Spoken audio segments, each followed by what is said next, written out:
สวัสดีค่ะนี่คือช่องทุกเรื่องในโลกใบนี้คลิปนี้เราจะมาทำความรู้จักเกี่ยวกับเครื่องบินทิ้งระเบิดทางยุทธศาสตร์แบบล่องหนรุ่นต่อไปของกองทัพอากาศสหรัฐนั่นก็คือ B-21 Raider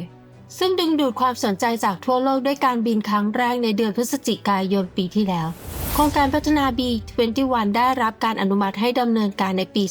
2011 และเป็นโครงการเดียวที่ไม่ถูกตัดงบประมาณภายใต้มาตรการการตัดงบประมาณของรัฐบาลสหรัฐการพัฒนายังคงดำเนินต่อไปโครงการนี้ถือเป็นโครงการที่มีความสำคัญสูงสุดในบรรดาระบบอาวุธที่กระทรวงกลาโหมสหรัฐต้องจัดหาคลิปนี้เราจะมาหาคำตอบว่าสาเหตุอะไรกันค่ะเริ่มจากปัญหาของขีดความสามารถในการโจมตีพิสัยไกลของกองทัพอากาศสหรัฐหลังสงครามโลกครั้งที่ 2เครื่องบินทิ้งระเบิดพิสัยไกลของกองทัพอากาศสหรัฐมีความสามารถในการโจมตีเป้าหมายที่อยู่ในพื้นที่กว้างขวางซึ่งเข้าถึงได้ยากสำหรับกองทัพอากาศสหรัฐการมีความสามารถในการโจมตีพิสัยไกลในขนาดใหญ่เช่นนี้ทำให้กองทัพสหรัฐมีความได้เปรียบทางทหารที่สำคัญเมื่อเทียบกับประเทศอื่นๆอย่างไรก็ตามหลังจากสงครามเย็นสิ้นสุดลงมีการลดกำลังทหารอย่างต่อเนื่องและสงครามความเข้มข้นต่ำเช่นสงครามต่อต้านการก่อการร้ายหลังเหตุการณ์ในวันทำให้กองทัพอากาศสหรัฐเริ่มคิดว่าพวกเขาสามารถลดขนาดของจำนวนเครื่องบินทิ้งระเบิดลงได้เนื่องจากเครื่องบินรบที่ปฏิบัติการโดยกองทัพอากาศกองทัพเรือและนาวิกโยธินสามารถให้ขีดความสามารถในการโจมตีทางอากาศที่เพียงพอในกรณีที่เกิดความขัดแย้งกับอิหร่านเกาหลีเหนือและประเทศอื่นๆความคิดนี้เป็นผลมาจากความมั่นใจว่ากองทัพสหรัฐจะสามารถครองความเป็นเจ้าทางอากาศในทุกความขัดแย้งเนื่องจากไม่มีประเทศใดที่สามารถทำการโจมตีทางอากาศและขีปนาวุธอย่างรุนแรงต่อกองทัพอากาศสหรัฐและเรือบรรทุกเครื่องบินได้ในบรรยากาศเช่นนี้ในปี 1992 ภายใต้การบริหารของประธานาธิบดีจอร์จ W. บุชรัฐบาลได้ตัดสินใจจำกัดการผลิตเครื่องบินทิ้งระเบิด B-2 ไว้ที่ 21 ลำด้วยเหตุผลด้านค่าใช้จ่ายต่อมาในปี 1997 วิลเลียม เอส โคเฮนรัฐมนตรีว่าการกระทรวงกลาโหมได้อ้างถึงการตัดสินใจนี้โดยกล่าวว่าไม่จำเป็นจะต้องมี B-2 เพิ่มเติมสำหรับความขัดแย้งกับประเทศต่างๆหลังจากนั้นกองทัพสหรัฐได้ลดกำลังเครื่องบินทิ้งระเบิดทำให้จำนวนเครื่องบินทิ้งระเบิดที่มีอยู่ลดลงจาก 411 ลำในปี 1989 เหลือเพียง 141 ลำในปี 2023 กองทัพอากาศสหรัฐพิจารณาว่าการใช้งานเครื่องบินทิ้งระเบิด B1 B2 และ B52 จนถึงปี 2037 ก็เพียงพอเมื่อความเจริญรุ่งเรืองและสถานการณ์ที่เปลี่ยนแปลงของจีนตั้งแต่เข้าสู่ทศวรรษ 2000 บรรยากาศเริ่มเปลี่ยนไปเมื่อจีนเพิ่มกำลังทางทหารมากขึ้นสหรัฐเริ่มใช้ยุทธศาสตร์การปรับสมดุลสู่แปซิฟิกซึ่งเป็นการเตรียมความพร้อมสำหรับความขัดแย้งที่อาจเกิดขึ้นกับจีนในภูมิภาคแปซิฟิกสหรัฐเห็นความจำเป็นในการฟื้นฟูขีดความสามารถในการโจมตีพิสัยไกลเพื่อตอบโต้กลยุทธ์การปฏิเสธการเข้าถึงและปฏิเสธพื้นที่ของจีนในกรณีของไต้หวันเป้าหมายหลักในปัจจุบันคือการป้องกันตนเองจากกองทัพจีนเป็นเวลา2 สัปดาห์ในกรณีที่เกิดความขัดแย้งจนกว่ากองกำลังสหรัฐจะมาถึงภาพที่ท่านผู้ชมเห็นอยู่บนหน้าจอคือกลยุทธ์การต่อต้านการเข้ามาและการปฏิเสธไม่ให้เข้าพื้นที่ของจีนตามที่เห็นในภาพกลยุทธ์หลักของจีนคือการสร้างแนวป้องกันเสมือนจริง3 ชั้นเพื่อขัดขวางการเข้าถึงของกองทัพสหรัฐเมื่อดูเครื่องบินขับไล่ล่องหนหลักของจีนอย่าง J-20 คุณจะสังเกตเห็นว่าลำตัวและปีกมีขนาดค่อนข้างใหญ่เหตุผลก็คือ J-20 ถูกพัฒนาขึ้นเพื่อบินเข้าไปในแนวป้องกันที่2เพื่อขัดขวางการเข้าถึงของกองทัพสหรัฐดังนั้นลำตัวจึงถูกออกแบบมาให้มีขนาดใหญ่เพื่อสามารถบรรทุกเชื้อเพลิงได้มากขึ้นทำให้มีพิสัยบินที่ไกลขึ้นนอกจากนี้จีนยังได้พัฒนาอาวุธต่างๆดังนี้ขีปนาวุธอากาศสู่อากาศพิสัยไกล PL-15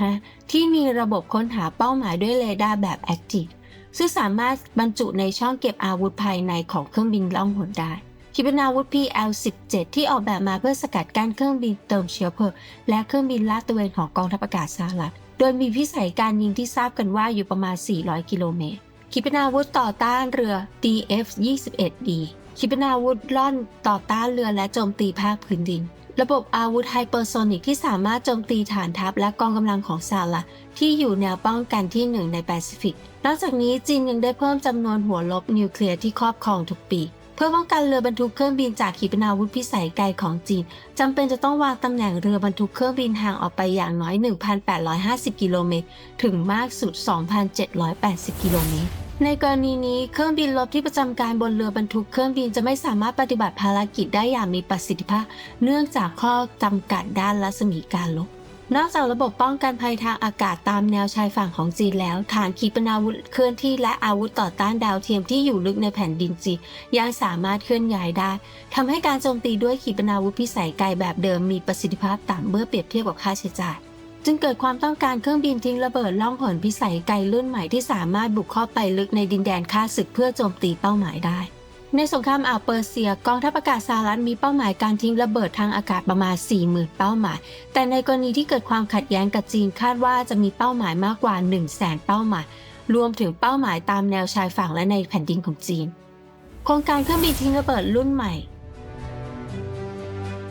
ด้วยเหตุผลที่กล่าวมาข้างต้นทำให้ในปี 2004 รัฐสภาสหรัฐได้อนุมัติโครงการพัฒนาเครื่องบินทิ้งระเบิดรุ่นใหม่เพื่อพัฒนาเทคโนโลยีใหม่สำหรับขีดความสามารถในการโจมตีพิสัยไกลและในปี 2006 ได้มีการประกาศข้อกำหนดในการพัฒนาและติดตั้งเครื่องบินทิ้งระเบิดเชิงกลยุทธ์แบบใหม่ภายในปี 2018 โครงการ NGB นี้มีบริษัท Boeing, Northrop และ Lockheed Martin เข้าร่วมอย่างไรก็ตามในปี 2009 โครงการถูกยกเลิกอย่างกระทันหันโรเบิร์ต เกตรัฐมนตรีว่าการกระทรวงกลาโหมในขณะนั้นประกาศว่าเราจะระงับการพัฒนาเครื่องบินทิ้งระเบิดรุ่นต่อไปจนกว่าเราจะเข้าใจความจำเป็นข้อกำหนดและเทคโนโลยีขั้นสูงสำหรับเครื่องบินทิ้งระเบิดรุ่นต่อไปได้ดีขึ้นเหตุผลที่เป็นเช่นนี้เพราะว่ายังไม่ได้มีการตัดสินใจในประเด็นสำคัญบางประการเกี่ยวกับบทบาทและหน้าที่ของเครื่องบินทิ้งระเบิดรุ่นต่อไปประเด็นหลักคือเรื่องความสามารถในการปฏิบัติภารกิจแบบไร้คนขับและความสามารถในการบรรทุกอาวุธนิวเคลียร์ของเครื่องบินทิ้งระเบิดรุ่นต่อไปหลังจากนั้นกองทัพอากาศสหรัฐและกระทรวงกลาโหมได้เริ่มทบทวนแนวคิดและข้อกำหนดเกี่ยวกับบทบาทและหน้าที่ของเครื่องบินทิ้งระเบิดรุ่นต่อไปซึ่งนำไปสู่การกำหนดแนวคิดใหม่สำหรับเครื่องบินทิ้งระเบิดรุ่นต่อไปโดยเครื่องบินทิ้งระเบิดรุ่นต่อไปไม่ได้มีหน้าที่เพียงแค่บุกเข้าไปในดินแดนของข้าศึกเพื่อโจมตีเป้าหมายเท่านั้นแต่ยังต้องรวมถึงความสามารถในการทำสงครามอิเล็กทรอนิกส์การรวบรวมข้อมูลและการเฝ้าระวังการบัญชาการรบความสามารถในการปฏิบัติการทางอากาศยานไร้คนขับความสามารถในการบรรทุกขีปนาวุธพิสัยไกล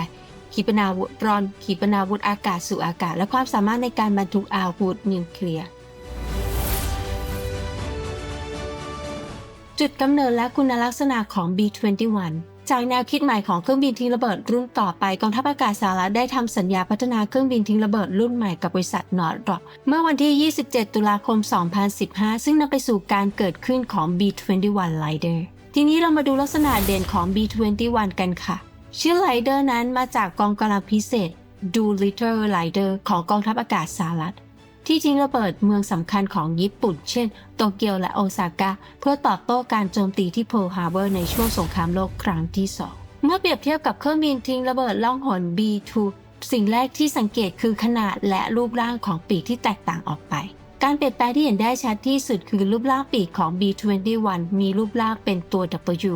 ซึ่งแตกต่างจากการออกแบบเครื่องบินทิ้งระเบิดล่องหน B-2 รุ่นก่อนดังที่ท่านผู้ชมเห็นในภาพความจริงแล้วการออกแบบดั้งเดิมของเครื่องบินทิ้งระเบิดล่องหน B-2 ก็มีรูป W เหมือนกัน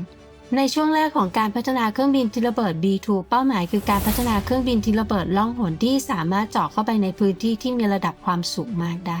อย่างไรก็ตามภายหลังกองทัพอากาศสหรัฐได้เรียกร้องให้เพิ่มความสามารถในการเจาะเข้าพื้นที่ที่ระดับต่ำดังนั้นวิศวกรจึงต้องเปลี่ยนรูปแบบของปีกให้เป็นเหมือนฟันเลื่อยเพื่อเพิ่มเสถียรภาพในการบินต่ำโดยการเพิ่มหางเสือและเอลเวนไว้ที่ปีกอีกหนึ่งลักษณะเด่นคือขนาดโดยรวมที่ลดลงประมาณ 30% ส่งผลให้น้ำหนักบรรทุกระเบิดลดลงจาก 27 ตันเหลือเพียงประมาณครึ่งหนึ่งคือ 13.5 ตันท่านผู้ชมคงคิดว่าเครื่องบินทิ้งระเบิดควรบรรทุกระเบิดได้มากกว่านี้แต่เรื่องนี้เกี่ยวข้องกับต้นทุนและประสิทธิภาพเครื่องบินทิ้งระเบิดรุ่นเก่าไม่สามารถโจมตีเป้าหมายได้อย่างแม่นยำจากระดับความสูงมากจึงต้องบรรทุกระเบิดจำนวนมากเพื่อทิ้งระเบิดแบบปูพรมทำให้น้ำหนักบรรทุกเป็นสิ่งที่สำคัญแต่ในปัจจุบันด้วยการพัฒนาเทคโนโลยีโดยเฉพาะขีปนาวุธแบบยิงนอกระยะ ที่สามารถโจมตีเป้าหมายได้จากพิสัยไกลจึงไม่จำเป็นจะต้องบรรทุกระเบิดจำนวนมากอีกต่อไปนอกจากนี้ลำตัวที่ใหญ่ขึ้นจะเพิ่มโอกาสในการถูกตรวจจับด้วยเรดาร์ของศัตรูด้วยเหตุนี้ลำตัวของ B-21 จึงถูกออกแบบให้มีขนาดเล็กกว่า B-2นอกจากนี้ในกรณีของเครื่องบินทิ้งระเบิดล่องหน B-2 ราคาต่อลำรวมอาวุธและอุปกรณ์อยู่ที่ $2,000 ล้านและมีค่าใช้จ่ายในการดำเนินงานประมาณ $163,000 ต่อชั่วโมงซึ่งเป็นค่าใช้จ่ายในการดำเนินงานที่สูงมากดังนั้นในระหว่างการพัฒนา B-21 นอกจากฟังก์ชันการทำงานแล้วการลดราคาต่อลำและค่าใช้จ่ายในการดำเนินงานก็เป็นข้อกำหนดที่สำคัญเช่นกันคาดว่า B-21 จะมีราคาประมาณ $60-70 ล้านต่อลำการใช้งานเครื่องบินทิ้งระเบิดขนาดเล็ก2ลำหรือมากกว่านั้นด้วยราคาเดียวกับเครื่องบินทิ้งระเบิดขนาดใหญ่1ลำนั้นย่อมมีประสิทธิภาพมากกว่าและยังให้ความยืดหยุ่นในการเชิญกลยุทธ์มากกว่าอีกด้วยซึ่งทำให้มีประสิทธิภาพมากขึ้นอีกหนึ่งลักษณะเด่นของ B-21 คือตั้งแต่ขั้นตอนการพัฒนามีข้อกำหนดให้ใช้เทคโนโลยีที่ได้รับการพิสูจน์แล้วและเป็นเทคโนโลยีที่ดีที่สุดที่อยู่ในปัจจุบันเท่านั้นดังนั้นจึงมีการใช้เทคโนโลยีที่ได้รับการพิสูจน์แล้วเท่านั้นโดยเฉพาะอย่างยิ่งวัสดุล่องหนที่ใช้ใน B-21 เป็นวัสดุใหม่ที่มีประสิทธิภาพสูงกว่าวัสดุล่องหนที่ใช้ใน B-2 เป็นที่ทราบกันดีว่าประสิทธิภาพการล่องหนของ B-21 นั้นดีมากจนทำให้มันปรากฏในเรดาร์เพียงขนาดลูกกอล์ฟเท่านั้นต่อมาเรามาดูส่วนแผนการในอนาคตเมื่อมองถึงเป้าหมายการพัฒนาในอนาคตมีการวางแผนให้ B-21 แบบมีนักบินและแบบไร้คนขับสามารถปฏิบัติการร่วมกันได้นอกจากนี้ยังมีแผนให้ B-21 1ลำสามารถปฏิบัติการร่วมกับเครื่องบินล่องหนไร้คนขับ 5-6 ลำได้ซึ่งเป็นการทำงานร่วมกันระหว่างมนุษย์และหุ่นยนต์ที่เรียกว่าฟังก์ชัน MAPD กองทัพอากาศสหรัฐคาดว่าด้วยฟังก์ชันเหล่านี้ความสามารถในการปฏิบัติการพิสัยไกลจากเข้มแข็งขึ้นอย่างเทียบไม่ได้กับปัจจุบันเนื่องจากความสามารถในการโจมตีพิสัยไกลที่สามารถโจมตีเป้าหมายทั่วโลกจากแผ่นดินใหญ่ของสหรัฐ B-21 ยังมีความสามารถในด้านข่าวกรองการเฝ้าระวังสงครามอิเล็กทรอนิกส์การบัญชาการรบการต่อสู้ทางอากาศและความสามารถในการบรรทุกอาวุธนิวเคลียร์อีกหนึ่งจุดแข็งคือการพัฒนาบนพื้นฐานของสถาปัตยกรรมแบบเปิดซึ่งทำให้สามารถบูรณาการเทคโนโลยีใหม่และอาวุธใหม่ได้อย่างง่ายดายในอนาคตเนื่องจากความไม่แน่นอนในแนวคิดของเครื่องบินรบรุ่นที่ 6 ทำให้โครงการพัฒนาเครื่องบินรบรุ่นที่ 6 หรือ NGAD ล่าช้าออกไป B-21 จึงได้รับความสนใจในฐานะที่สามารถใช้ทดลองแนวคิดของเครื่องบินรบรุ่นที่ 6 ได้ปัจจุบันกองทัพอากาศสหรัฐมีแผนที่จะทดแทนเครื่องบินทิ้งระเบิด B-1 และ B-2 ด้วย B-21 อย่างสมบูรณ์โดยมีแผนที่จะนำ B-21 จำนวน 100 ลำเข้าประจำการตั้งแต่ปี 2026 เป็นต้นไปนอกจากนี้หลังจากปี 2026 ยังมีแผนที่จะเพิ่มความสามารถในการบินแบบไร้คนขับอย่างสมบูรณ์และความสามารถในการบินด้วยความเร็วเหนือเสียงให้กับ B-21 อย่างเป็นขั้นตอนเพื่อตอบสนองต่อการเคลื่อนไหวของสหรัฐเป็นที่ทราบกันว่ารัสเซียกำลังพัฒนาเครื่องบินทิ้งระเบิดล่องหนผลักดาเพื่อทดแทนเครื่องบินทิ้งระเบิด Tu-22 Tu-95 และ Tu-160ผลักดาซึ่งพัฒนาโดยบริษัท Tupolev ของรัสเซียเริ่มการออกแบบตั้งแต่ปี 2013 และเปิดเผยรูปร่างในปี 2022 ตามข้อมูลที่เปิดเผยจนถึงปัจจุบันผลักดามีพิสัยการบินประมาณ 15,000 กิโลเมตรส่วนจีนกำลังพัฒนาเครื่องบินทิ้งระเบิดล่องหนรุ่นใหม่ H-20 ตั้งแต่ปี 2016 แต่เมื่อต้นปีรองผู้บัญชาการกองทัพอากาศจีนได้เปิดเผยว่า H-20 เครื่องบินทิ้งระเบิดเชิงกลยุทธ์ล่องหนลำแรกที่จีนรอคอยมานานไม่มีปัญหาทางเทคนิคในการพัฒนาและเปิดเผยต่อสาธารณะในเร็วๆนี้ซึ่งบ่งชี้ว่าเราอาจจะได้เห็นรูปร่างของ H-20 ในเร็วๆนี้แล้วท่านผู้ชมคิดว่าเครื่องบินทิ้งระเบิดของแต่ละประเทศเป็นอย่างไรชอบของที่ไหนเพราะเหตุใดเขียนคอมเมนต์มาเล่ากันได้นะคะขอบคุณสำหรับการติดตามรับชมกดไลค์กดแชร์และการสนับสนุนช่องทุกช่องทางนะคะพบกันใหม่คลิปหน้าค่ะสวัสดีค่ะ